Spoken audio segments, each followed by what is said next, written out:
Alright, ladies and gentlemen, this is the final segment in how to calculate distance and displacement using vectors. Okay, let's revisit this whale one last time. Now, the whale in this situation is swimming in both the x and the y direction. And if you ever come across a problem like this, the only thing that you can do is to use the Pythagorean theorem. Okay, so I'm going to sketch out the whale's swim pattern here.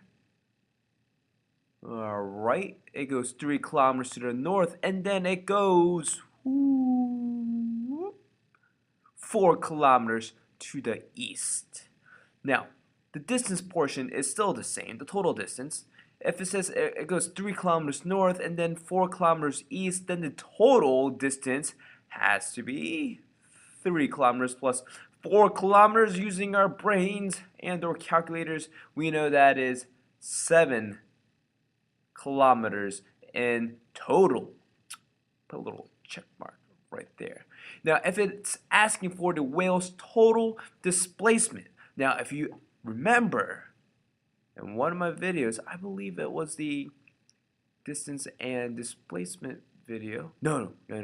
The scalars and vectors video. I told you you cannot add x and y vectors. This is a big no. This is a big no. Okay, I'm just gonna cross that out with some orange. You can't do that. In videos 1 and 2, in order to find out the displacement, we have something like that's +3 because it's going up, and then +4 to get a total displacement of 7 kilometers.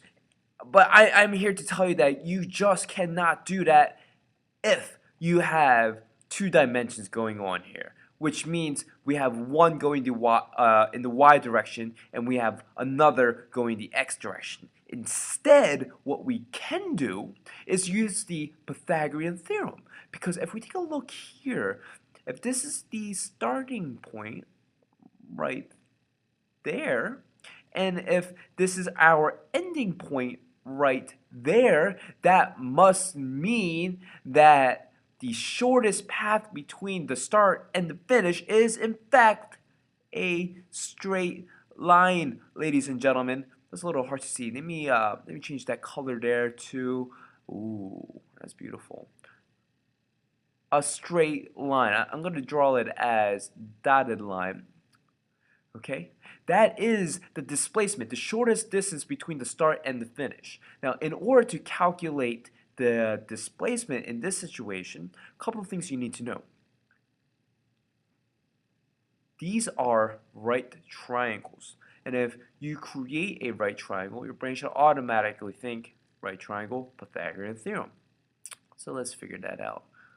Okay, the displacement, or the hypotenuse squared, is equal to a squared plus b squared. Okay, now these are just two, a and b are just two of the legs of the triangle. Now a in this situation, I'm going to call it 3. B in this situation, I'm going to call it 4 squared, which is, 4 squared, which is 16. But let me get rid of that 9 there. Okay, a squared, or 3 squared, plus b squared, or 4 squared. If we use our calculators, we can figure out that 3 squared is in fact 9, and 4 squared is in fact 16. And then we have 9 plus 16 for a total of 25. But we're not done yet, because this right here is squared, and in order to get rid of a square, ladies and gentlemen, we have to find the square root. So let's do that. I'm going to square root that to find out that my displacement is in fact 5 kilometers. Okay, so that's this distance right here, 5 kilometers. And there you have it, ladies and gentlemen. That ends the segment of distance versus displacement.